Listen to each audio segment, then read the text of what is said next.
Bismillahirrahmanirrahim. Assalamualaikum warahmatullahi wabarakatuh.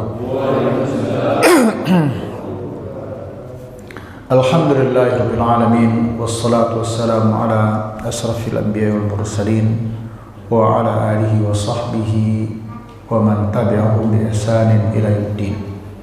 Amma ba'du, fa ya ibadallah ittaqullaha haqqa tuqatih wa la tamutunna illa wa antum muslimun.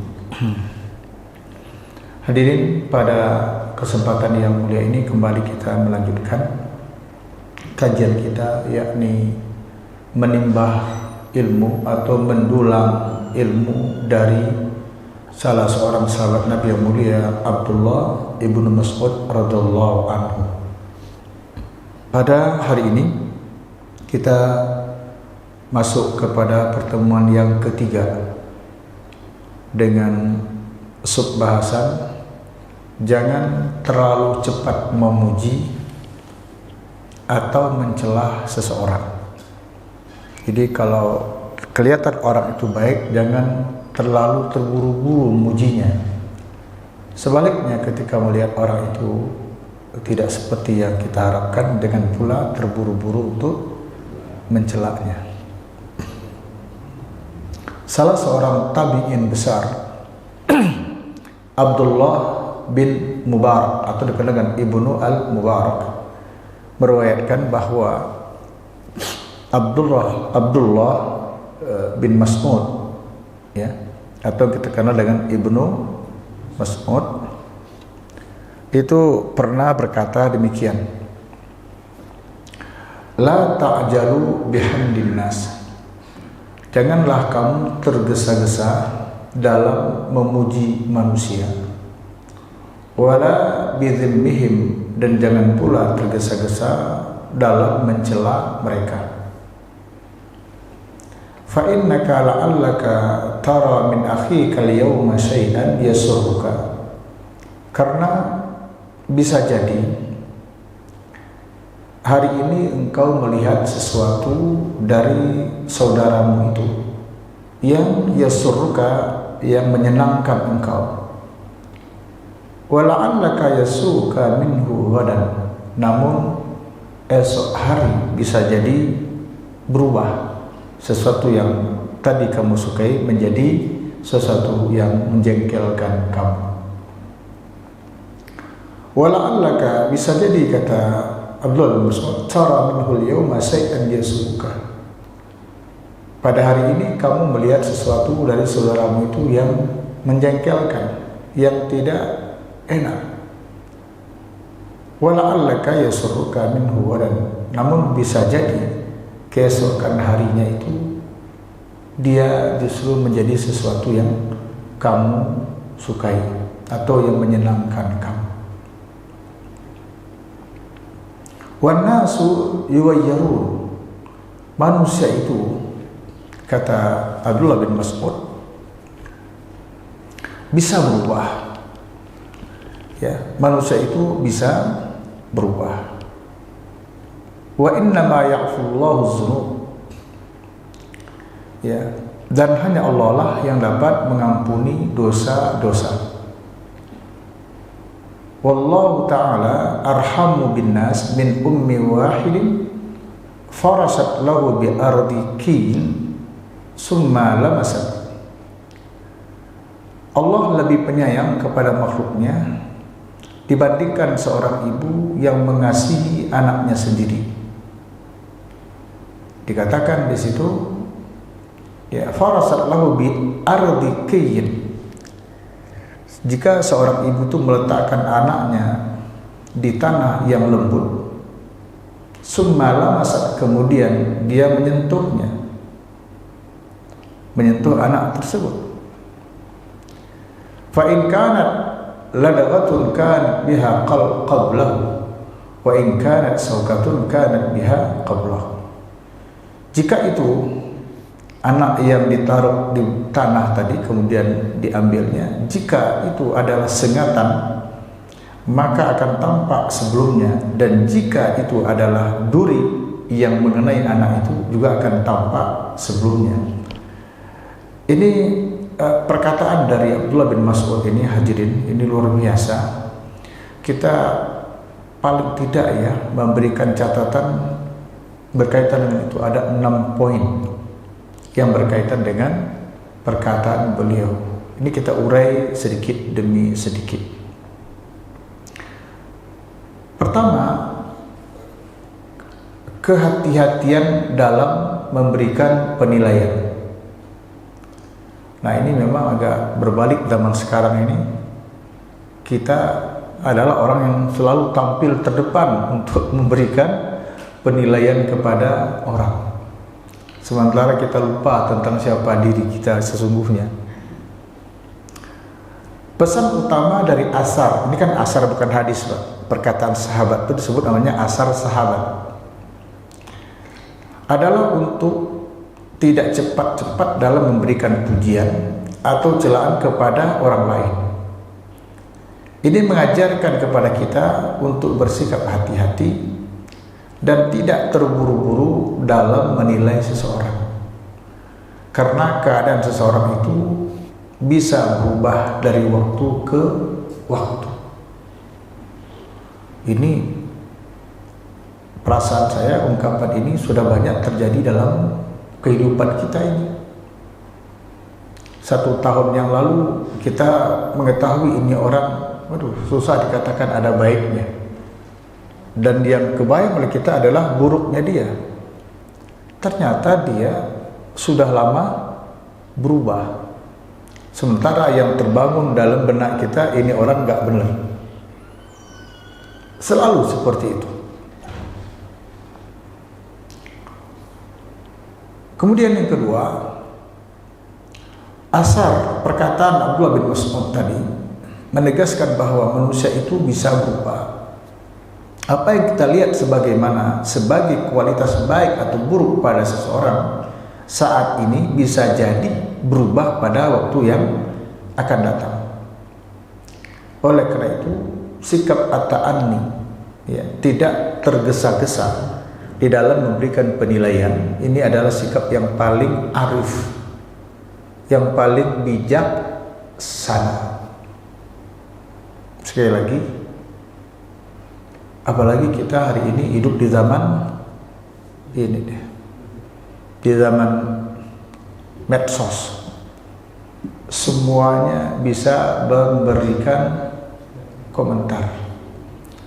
Yang tidak ahli agama, dia tampil menjadi seorang alim. Yang nggak ngerti tentang perpolitikan sama sekali, justru dia yang paling galak di medsos itu. Luar biasa, hadirin. Padahal 14 abad yang lalu salah seorang sahabat Nabi yang mulia sudah ingatkan, jangan tergesa-gesa. Bahasa kitanya, jangan terburu-buru, jangan terlalu cepat memberikan pujian kepada orang. Makanya di bagian akhir nanti, kalau kita juga terpaksa memuji orang, kan ada kaedahnya nanti, ya. Itu yang kedua. Yang ketiga, perkataan Abdullah bin Mas'ud tadi menekankan bahwa hanya Allah yang memiliki kekuasaan untuk mengampuni dosa dan perubahan pada diri seseorang. Allah adalah Maha Penyayang, tadi katakan, dan lebih penyayang daripada kasih seorang ibu kepada anaknya. Iya, Allah disebutkan Ar-Rahman Ar-Rahim. Itu dalam bentuk siwat mubalaghah yang bersangatan. Ar-Rahman kita menerjemahkannya apa? Maha, ya, pengasih. Ar-Rahim, Maha Penyayang. Manusia pengasih tapi tidak Maha Pengasih. Manusia penyayang, iya, tetapi tidak Maha Penyayang. Makanya ada istilah, ya, kasihnya manusia pilih kasih, gitu. Kalau Allah kan tidak. Oleh karena itu patut kita bersyukur kepada Allah Taala, ya, sifat yang dimiliki oleh Allah tentang Ar-Rahman dan Ar-Rahim, Maha Pengasih dan Maha Penyayang, itu sangat berarti bagi seorang hamba yang di dalam hidupnya selalu mengalami perubahan. Ini dikaitkan nanti dengan sifat pemaafnya yang dimiliki oleh Allah. Sifat Tawwab, penerima tobat yang dimiliki oleh Allah Taala. Tentu saja yang kita harapkan, sifat manusia yang bisa berubah-ubah itu bukan berubah dari yang positif kepada negatif, bukan itu yang kita harapkan. Yang kita harapkan, mohon kepada Allah adalah berubah dari yang negatif kepada yang positif, dari kebiasaan-kebiasaan yang tidak baik menjadi yang baik, bahkan menjadi lebih baik. Bahkan minimal kita punya keinginan dan usaha untuk jadi orang baik, sekalipun belum tentu kita sampai kepada target itu, tapi ikhtiar kita, usaha kita memang harus maksimal. Nah, jemaah berbahagia, jadi sifat Rahman dan Rahim Allah, ya, sifat kemaafan yang dimiliki oleh Allah itu sangat kita butuhkan di dalam perjalanan hidup kita. Bisa jadi hari ini keadaan kita begini, paginya, siangnya, mudah-mudahan berubah kepada yang lebih baik. Mudah-mudahan keesokan harinya terus ada tagayyur, perubahan kepada yang lebih baik. Tidak mudah memang. Bahkan ada yang menyebutkan, jangankan untuk lebih baik, bertahan saja pada kondisi yang baik itu sudah hebat. Karena itulah diajarkan kepada kita untuk berdoa. Doanya itu yang paling terkenal, ada hadis riwayat Imam At-Tirmidzi juga riwayat Imam Ahmad, disebutkan Rasulullah SAW bersabda, "Ya muqallibal qulub, tsabbit qalbi ala dinika." Wahai Allah yang muqallibal qulub, yang membolak-balikkan hati. Sabbit qalbi, tetapkan hatiku, ala dinika, di atas agama. Bahasa lainnya, wahai Allah yang membolak-balikkan hati, jadikan hamba ini istiqomah ya Allah di atas agama, atas ketaatan kepadamu. Atau ada juga ayat Quran, misalnya surah Al-Imran ayat 8, yang sangat populer itu ayat di mana Allah berfirman, Rabbana la tuzigh qulubana ba'da iz hadaitana. Duhai Allah, la tuzigh qulubana, jangan engkau gelincirkan hati kami, ba'da iz hadaitana, setelah engkau memberikan hidayah itu kepada kami.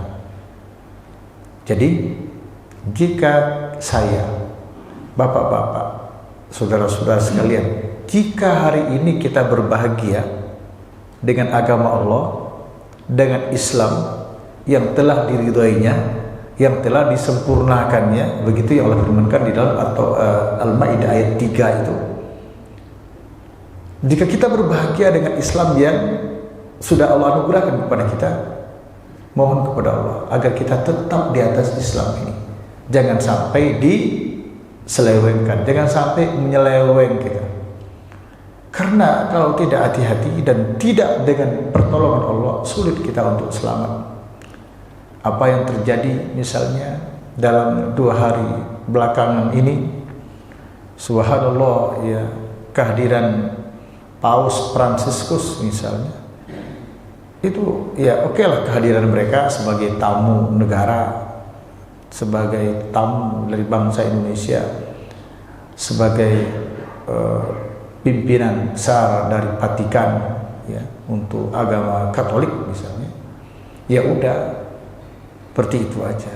Tetapi Coba tengok bagaimana yang dilakukan oleh orang-orang yang mengaku Muslim.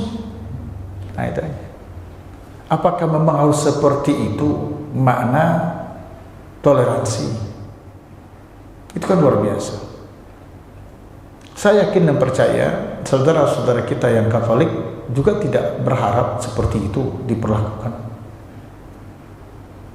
Ya, makanya tadi pagi ada satu tulisan itu sebutkan Paus Fransiskus kaget dengan dimanjakan. Nah, gitu. Dia merasa dimanjakan di Indonesia. Sebagai yang punya tamu, kita berbuat baik kepada tamu, iya. Tetapi sampai kepada menunduk, cium tangan, bahkan cium jidat, itu kan luar biasa itu. Imam dari Vatikan datang, dicium jidatnya oleh Imam Istiqlal, luar biasa. Ya itulah buah dari sebuah pemahaman yang disebut dengan pluralisme agama. Tuh. Tadi saya mau bahas itu sebenarnya, tapi ya udah janji ini aja dulu. Dulu ada namanya sekularisme, paham sekuler dijual di Indonesia itu nggak laku. Itu nggak laku. Karena paham sekuler itu mengajarkan kehidupan kita berpisah dari nilai-nilai agama. Nggak laku. Kita dari kecil kan udah terbiasa. Walaupun nggak taat-taat banget, tapi kita kan udah terbiasa sebagai umat Muhammad ini. Dari kecil udah terbiasa makan baca bismillah, misalnya macam-macam lah. Kalau orang sekuler kan nggak mau seperti itu. Jadi kalau di kantor ya di kantor, jangan bawa agama lah. Jadi nggak laku, nggak banyak peminatnya di sini. Kemudian ada lagi jualan berikut yang disebut dengan liberalism, paham liberal. Ya,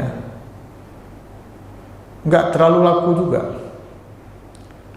Nah, masuklah paham ketiga yang disebut dengan pluralisme agama. Dalam pandangan orang yang menganut paham pluralisme agama ini, narasinya kalau disederhanakan, pada prinsipnya semua agama itu sama. Pada prinsipnya, kalau udah prinsipnya sama, berarti yang tidak sama itu yang tetap bengek, karena prinsipnya sudah sama. Jadi pada prinsipnya semua agama itu sama. Pada prinsipnya semua agama itu mengajarkan kebaikan. Nah, ini cukup laku nih. Jualan yang satu ini cukup laku. Nah, itulah buahnya tuh. Tuh yang kemarin itu buahnya itu. Itu di mana sih tempatnya? Kemarin itu dibacakan Al-Baqarah ayat 62 itu. Di ruangan mana itu? Di Masjid Istiqlalnya atau di mana gitu? Tapi dibacakan di depan Paus Fransiskus. Ada seorang qari'ah yang membacakan innal ladzina amanu wal ladzina hadu wan nasara was sabiina man amana billahi wal yawmil akhir wa amila shalihan falahum ajruhum inda rabbihim wala khaufun alaihim wala hum yahzanun. Surah Al-Baqarah ayat 62. Kalau diartikan, sesungguhnya orang beriman, orang Yahudi, Nasara dan Sabiin, siapapun yang beriman kepada Allah dan hari akhir, dua aja syaratnya, iman kepada Allah dan hari akhir, lalu berbuat amal soleh, mereka dapat pahala di akhirat, tidak takut, tidak khawatir, karena dijamin masuk surga. Itu ayat yang dibacakan kemarin. Maknanya apa itu? Jadi bukan hanya umat Muhammad ini yang dilengkotnya situ juga tuh, yang penting percaya kepada Allah dan hari akhir, sekalipun mengingkari Rasul sallallahu alaihi wasallam. Nah ini ayat, bukan ke situ maksudnya. Tapi itulah yang dipakai oleh kelompok pluralisme agama. Saya udah tulis Pak di tafsir Al-Asas. Dulu yang pernah bawa sini, contohnya dulu Al-Asas. Udah dicetak bukunya, saya tengok kemarin itu ternyata cetakan pertamanya tahun 2012. Nah gitu. Oke ya Pak ya, hadirin. Itu satu contoh, ya satu contoh. Pentingnya kita ngaji, saling ingatkan. Yang keempat, di dalam catatan kita terhadap asar perkataan sahabat Abdullah bin Mas'ud radhiyallahu anhu, perumpamaan tentang ibu yang mengasihi anaknya menunjukkan bahwa kasih sayang Allah kepada makhluknya sangat besar. Tadi dikatakan lebih sayang, Allah Ta'ala arhamu bin nas, gitu ya, min ummi wahid, bahwa Allah itu lebih sayang kepada manusia. Sifat kasih sayang itu melebihi daripada kasih sayang ibu kepada anaknya. Begitu maha pengasihnya, maha besarnya kasih sayang Allah.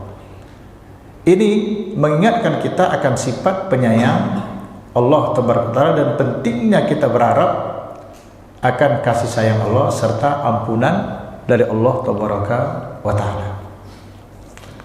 Yang kelima, catatan kita, perkataan Abdullah bin Mas'ud tadi sekaligus memberikan pelajaran penting tentang kesabaran dalam menilai dan memahami orang lain.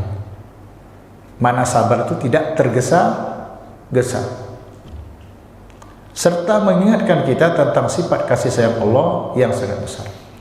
Jadi begini, di dalam satu kajian, sebenarnya saya ingin menyampaikan kajian yang menurut saya tidak menyinggung siapa-siapa. Ya. Baru dimulai, lalu ada seseorang bapak dari pojok berdiri dan jalan ke depan tapi tidak menghadap ke saya. Jadi kira-kira di 2 meter lah di depan saya dia berdiri menghadap kepada jemaah. Saya adalah umat Rasulullah yang mencintai Rasulullah, mencintai keluarga Rasulullah. Saya tidak ridho jika Rasulullah SAW dan keluarganya dan seterusnya. Nah, saya dan jamaah itu kita bengong aja. Ini orang ngapain nih ceritanya nih? Setelah itu dia langsung pun keluar. Jamaah, bukan hanya jamaah di masjid itu, karena kejadian ini di masjid saya, kejadian di tempat saya tinggal, bukan masjid saya ya, masjid tempat saya tinggal. Belum imam, orang yang dihormati di situ. Jadi dia nggak tahu saya mau ngomong apa, dia langsung berpikiran tek gitu saja dan tebakkan dia salah. Lalu setelah dia keluar, saya bilang, Bapak, ini gimana nih, kajian diteruskan atau tidak? Terusin aja Ustaz, emang kenapa emang? Kata jemaah, tuh, kok nggak sabar? Mau dengar dulu lah sedikit, ini orang mau nyampein apa gitu. Itu satu contoh. Ini kisah nyata, kejadiannya baru sekitar 1 tahun yang lalu lah. Nah itu, ya. Tapi setelah itu kita baik-baikkan. Saya mau lanjutkan bahasannya untuk menjelaskan apa yang saya maksud. Kata jemaah, nggak usah Ustaz, nggak usah, maksudnya nggak usah direspon gitu. Ya udah, lanjutkan aja kaji kita yang biasa. Ya. Setelah itu kalau ketemu baik-baik sih. Kan nggak boleh juga dendam. Keenam, catatan kita. Bahkan bisa jadi pujian yang diberikan kepada seseorang menjadi keburukan baginya.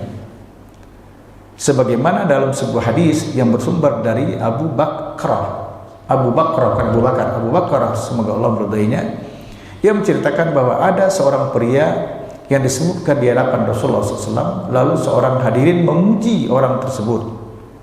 Rasulullah SAW mengatakan begini, waihaka qata'ta unuqa sahibika yaqulu miraran in kana ahadukum madihan la mahalatan falyaqul ahsabu kaza wa kaza in kana yara annahu kadzalik wasibuhullah wa la yuzakki 'ala Allahi ahadan.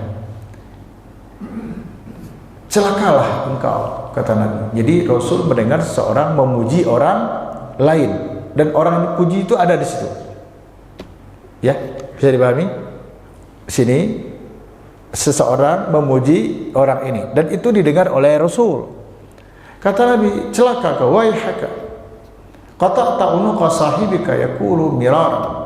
Engkau telah memotong leher temanmu, dan itu Rasul ucapkan berkali-kali. Kamu sudah memenggal leher saudara. Kamu sudah memenggal leher saudara. Bahasa kitanya, kamu sudah membunuh saudara. Kata Nabi, in kana ahadukum madihan la mahalah. Jika salah seorang di antara kalian terpaksa harus memuji saudaranya, maka ucapkanlah ahsabu kadza wa kadza. Saya kira si fulan itu demikian kondisinya. Jika dia menganggapnya demikian, artinya menurut saya dia baik. Ya udah, maksudnya sewajarnya.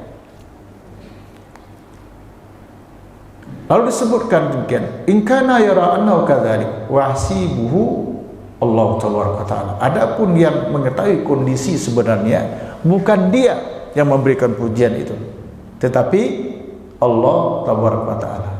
Karena itu wala yuzakki 'alallahi ahad. Kata Rasul, dan janganlah mensucikan seseorang di hadapan Allah, karena Allah lah yang paling tahu tentang seseorang itu. Coba. Ya. Dan kebiasaan memuji orang itu biasanya sifatnya orang munafik. Karena orang munafik suka memuji orang, karena dengan pujian itu diharapkan dia mendapatkan kebaikan dari pujian itu. Dan orang munafik termasuk orang yang suka pula dipuji. Ini sahih hadisnya, dikeluarkan oleh Imam Al-Bukhari. Nah, di dalam bentuk lain, Umar bin Khattab radhiyallahu anhu pernah berkata, aqartar rajul aqarakallah. Engkau telah menyembelih orang itu, semoga Allah menyembelihmu. Jadi Rasul marah betul kepada seseorang yang memuji orang lain di hadapan orang tersebut. Makanya Umar juga ketika pernah dipuji, kata Umar, mendingan tuh pedang sekalian saja ditebaskan ke leher saya, kata dia. Jemaah berbahagia, kita lanjutkan lagi. Ya, boleh memuji seseorang jika pujian itu aman dari fitnah, tidak menimbulkan fitnah, tidak menimbulkan bencana, tidak menimbulkan musibah. Aman dari sisi negatifnya, tidak menyebabkan seseorang itu sombong karena dia dipuji. Kalau bahasa sekarang, tidak menyebabkan dia GR gitu ya, gede rasa. Sebagaimana yang dilakukan oleh sahabat Nabi Abu Hurairah radhiyallahu anhu, bahwa Rasulullah SAW pernah bersabda, begini kata Nabi SAW, ni'mar rajulu Abu Bakar, ni'mar rajul Umar, ni'mar rajulu Abu Ubaidah, ni'mar rajul Usaid bin Khudair, ni'mar rajul Sabit bin Qais bin Sammas, ni'mar rajul Mu'az bin Amr bin Al-Jamuh, ni'mar rajul Mu'az bin Jabal. Kata Nabi SAW, laki-laki yang terbaik itu adalah Abu Bakar. Nah, itu kan pujian. Laki-laki yang terbaik itu adalah Umar secara berurutan. Laki-laki yang terbaik itu adalah Abu Ubaidah. Abu Ubaidah sini maksudnya Abu Ubaidah bin Jarrah, Pak. Bukan Darwis Abu Ubaidah. Bukan. Abu Ubaidah bin Jarrah. Memang ada plus minusnya antara Abu Ubaidah bin Jarrah dengan saya. Iya, saya katakan plus minusnya. Plus beliau tuh sudah dijamin masuk surga. Dia masih hidup. Jadi 10 di antara seorang sahabat yang dijamin masuk surga. Semua sahabat kan masuk surga. Tapi ada 10 orang yang Rasul sebutkan namanya ini. Nah, Abu Ubaidah bin Jarrah adalah satu di antaranya. Tuh.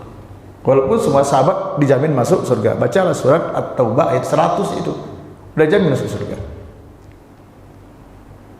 Tapi Abu Ubaidah termasuk dari 10 yang disebutkan namanya. Kalau saya kan tidak. Saya masih berharap, mohon kiranya Allah masukkan ke dalam surga. Ya. Mudah-mudahan ketemu dengan bapak-bapak besok dalam surga. Jadi kalau candanya begini, apa Ustaz ya? Dalam surga ini bapak. Pak Sugeng, Pak Ustaz masuk surga. Saya bilang, ya bapak aja masuk, masa saya? Nah, gitu. Mudah-mudahan insya Allah kita ketemu di sana. Tetapi, alhamdulillah, mudah-mudahan Allah ridho. Bapak saya Muslim. Sementara Abu Ubaidah ini bapaknya kafir, bahkan meregang nyawa di tangan dia ketika terjadi perang Badar. Nah, gitu. Jadi dia nggak ridho bapaknya yang kafir bersama tentara Abu Lahab, Abu Jahal itu, Khalid bin Walid. Dia nggak rela kalau bapaknya itu dibunuh oleh orang.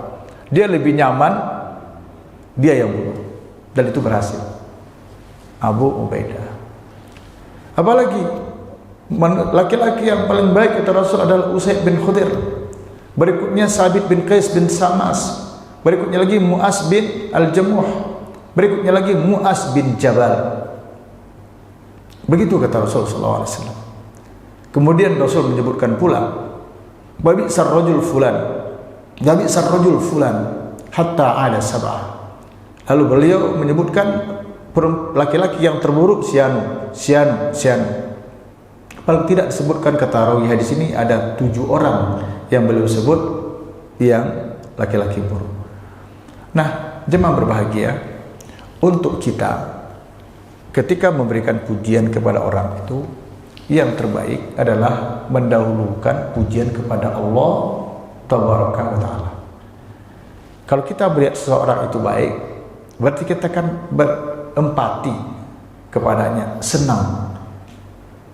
Perintah Rasul, ketika kita menemukan sesuatu yang baik, memperoleh kebaikan, kata Nabi apa? Falyahmadillah, puji Allah. Misalnya kita berobat ke dokter, dengan izin Allah, dokter yang kita berobat kali ini, Allah berikan kesembuhan. Padahal udah beberapa dokter kita coba, kayaknya biasa-biasa aja. Berkurang sih, ada kurang duitnya gitu kan. Ya, penyakit gitu-gitu aja. Nah, lalu diusulkan, coba Mas berobat ke dokter K. Saya dulu coba ke sana, kayaknya bagus. Kita coba mendatangi dokter K, lalu mungkin dengan diagnosa yang bagus, ada pemberian obat yang tepat, resep yang tepat. Lalu kita beli, kita minum, qadarullah, sembuh. Ketika kita merasa nyaman dengan pelayanan dokter tersebut, ya kita katakan, ada yang menyebut, bagaimana? Udah sembuh? Alhamdulillah. Berobat di mana? Ke dokter K. Alhamdulillah. Jadi alhamdulillah. Kan ada dokter yang nyaman banget kita dengannya. Dia tanya apa yang kita rasakan. Dia yang tidak menanyakan Bapak sakit apa. Kita kan nggak tahu penyakitnya penyakit apa. Justru kita datang ke dokter. Tapi dia tanya gejalanya, apa yang dirasakan. Lalu diberilah dengan diagnosa yang seperti itu, yang baik, diberikan obat. Mungkin ketemu jodohnya di situ, dengan itulah sembuhlah kita. Tapi kan ada juga dokter, ya pernah saya temukan, ketika dia bertanya, jawaban kita belum, dia udah nulis gitu, saking cepatnya itu. Saking cepatnya hanya ya beberapa, agak sampai 2 menit juga udah selesai. Ada yang seperti itu juga. Artinya kita nggak nyaman.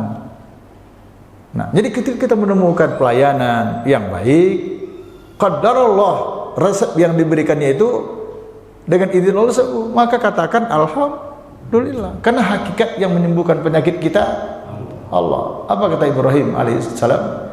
Idza maridtu fahuwa yasfini. Kalau aku sakit, Allah yang menyembuhkan aku.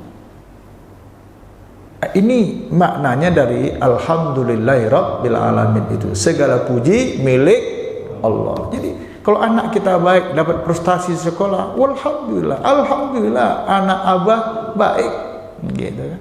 Anak abah pinter, gitu. Tapi falyahmadillah, puji dulu Allah. Nah, oleh karena itu hadirin jemaah berbahagia, penting bagi kita untuk memahami ini. Lalu kaitan dengan pujian dan celaan itu, biasanya pujian itu diberikan kadang-kadang karena kita terlalu konsen, terlalu fokus kepada sesuatu itu, bahkan terlalu bersempati kepada sesuatu itu. Orang misalnya sehingga begitu gampang pujian keluar dari mulut. Rasa senang yang berlebihan itu juga menyebabkan pujian keluar tanpa terkontrol. Sebagaimana rasa benci yang bersarang dalam hati terhadap seorang itu juga menyebabkan celaan bisa keluar tanpa kontrol. Karena itu, di dalam sebuah hadis dikeluarkan oleh Imam At-Tirmidzi disebutkan di mana Rasulullah SAW bersabda, habibaka haunama. Ini pasangan perkataan Abdullah bin Mas'ud ini. Jadi disebutkan apa? Jangan cepat-cepat memuji orang, mencelahnya. Bisa jadi hari ini kamu senang dengan dia, esoknya berubah. Karena memang wataknya manusia itu berubah-ubah. Bisa jadi hari ini kamu nggak senang dengan dia, esoknya menyenangkan kita. Dia berubah. Kenapa? Karena itulah wataknya. Nah, kata Rasul apa? Habibaka haunama asa ayakuna baghidaka yaumama. Cintailah sesuatu yang kamu cintai itu dalam batas yang wajar-wajar saja, yang sedang-sedang saja. Kenapa? Asa ayakuna baghidaka yaumama. Bisa jadi pada suatu ketika sesuatu yang sangat kamu cintai itu menjadi sesuatu yang kamu benci. Gitu. Sebaliknya kata baginda Rasul, baghidaka haunama. Kalau kamu benci kepada sesuatu, benci kepada seseorang bahkan, bencilah kepadanya dalam batas yang wajar-wajar saja. Haunama. Kenapa? Asa yakuna habibaka yaumama. Bisa jadi sesuatu yang sangat kamu benci itu menjadi sesuatu yang sangat kamu cintai pada suatu ketika. Subhanallah. Karena itu hadirin, dalam hidup kita ini yang terbaik itu adalah al-umur awsatuha. Ya, yang sedang-sedang saja. Enggak boleh kita hulu berlebih-lebihan. Ya, enggak boleh kita hulu atau berlebih-lebihan, israf dan lain sebagainya yang berkaitan dengan cara kita berinteraksi antara satu sama lainnya. Jadi menurut hemat saya, nasihat dari Abdullah bin Mas'ud yang kita sampaikan pada saat ini sangat penting kita pahami agar kita tidak terlalu cepat tergesa-gesa dalam memberikan stempel kepada seseorang. Apakah stempel itu isinya pujian atau stempel itu isinya celaan? Kenapa? Karena kita tidak tahu nanti endingnya. Endingnya ini kan masalahnya kan endingnya, Pak. Ada hadis di Sahih Bukhari itu katakan innamal a'malu binniyat, segala amal dinilai menurut niatnya. Itu iya. Tapi ada lagi hadis lain. Innamal a'malu bil khawatim. Sesungguhnya segala amal itu dinilai menurut akhirnya. Bisa jadi sesuatu yang kita gembur-gemburkan begini, tahu-tahu ujungnya nanti apa? Endingnya apa? Yang terjadi ini sekarang nih. Nah, dulu dipuji-puji, disanjung-sanjung bertahun-tahun. Nah, sekarang tinggal berapa bulan lagi sih? Kayaknya udah lama banget gitu ya. Nah, seperti itu. Ya. Nah, itu dampak terlalu memuji-muji orang. Bayangkan aja.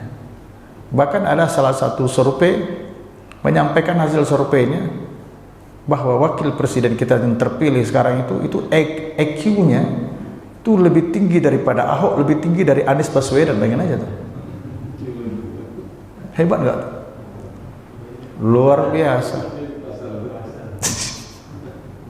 Nah, ini kan nggak ini, ya nggak proporsional nama seperti itu. Jadi yang wajar-wajar aja lah. Ada kekurangan orang, ya udah itu kurangnya. Ada kelebihannya, ya udah.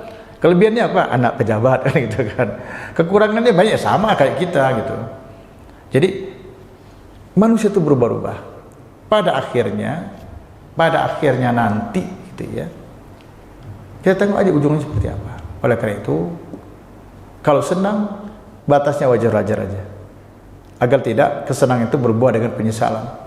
Sebaiknya kalaupun benci, tidak suka, batasnya wajar saja, agar tidak nanti malu di kemudian hari. Ini penting saya sampaikan kepada kita semua, agar kita ada keseimbangan. Intinya ini kita menjadi orang yang objektif di dalam menilai, itu aja. Kalau menilai, kalau bisa kurangi kebiasaan kita menilai orang, kalau bisa. Tapi kalaupun terpaksa juga Bapak nih suka nilai ini, nilailah orang secara objektif, gitu. Jangan subjektif. Tapi kalau bisa kurangi menjadi hakim, kurangi diri kita menjadi juri, nah itu aja. Sebab kalau kita menjadi hakim, berarti kita sibuk dengan orang lain. Padahal agama menyuruh kita untuk sibuk dengan aib diri kita sendiri. Masuk waktu? Berapa menit lagi? Masya Allah. Silakan bertanya mungkin kalau ada mau tanya. Pas pertanyaan selesai, waktu habis gitu kan? Baik, hadirin jamaah berbahagia, itu kajian kita pada kesempatan ini. Jangan dikira waktu yang sebentar ini tidak bermanfaat, Pak. Duduk kita sebentar di sini, insya Allah dinilai besar di sisi Allah. Ya, salah satu keagungannya kita ini, majelis ini dibincang-bincangkan Allah bersama para malaikatnya di langit sana. Singkat cerita seperti yang saya sampaikan, ya udah kata Allah, aku ampuni dosa mereka semua. Yang di sini kata malaikat, tapi begini ya Allah, ada satu orang yang duduk di situ, yang tujuannya bukan untuk taklim gitu, ada urusan lain, tapi karena mampir ya duduk di situ. Gimana? Kata Allah, ya udah sekalian aja aku ampuni. Bayangkan, subhanallah, Pak. Hanya namanya majelis taklim ya. Majelis taklim itu kan enggak elit namanya. Boleh besok enggak usah majelis taklim ya Pak namanya. Misalnya studi Islam intensif, ya kan keren tuh. Studi Islam intensif gitu. Padahal isinya apa? Riyadhus Shalihin, tafsir Ibnu Katsir, majelis taklim sebenarnya kan itu kan. Ya Allah. Itu terjadi Pak di Masjid Al-Azhar Kebayoran yang saya bina, beberapa orang ustaz kita. Itu bukan majelis taklim, pada isinya ibu-ibu majelis taklim, tapi namanya apa? Studi Islam Al-Azhar, studi Islam Al-Azhar, pakai studi Islam. Ya, kalau terjemahannya apa? Ya majelis taklim. Nah, gitu. Tapi keren. Ya. Wallahu a'lam bishawab. Mohon maaf atas segala kekurangannya. Semoga rahmat Allah berkah Allah senantiasa terlimpah kepada kita semua. Kita mohon kepada Allah jika ada keluarga kita yang saat ini lagi dalam keadaan kurang sehat, jamaah kita yang saat ini dalam keadaan kurang sehat, kita mohon semoga Allah berikan mereka kesembuhan sebagaimana sedia kalanya, sehingga bisa beraktivitas kembali dan bisa ya hadir ke masjid untuk melakukan sholat berjamaah khususnya bagi laki-laki. Subhanakallahumma bihamdika asyhadu an la ilaha illa anta astaghfiruka wa atubu ilaik. Walhamdulillahirabbil alamin. Wassalamualaikum warahmatullahi wabarakatuh.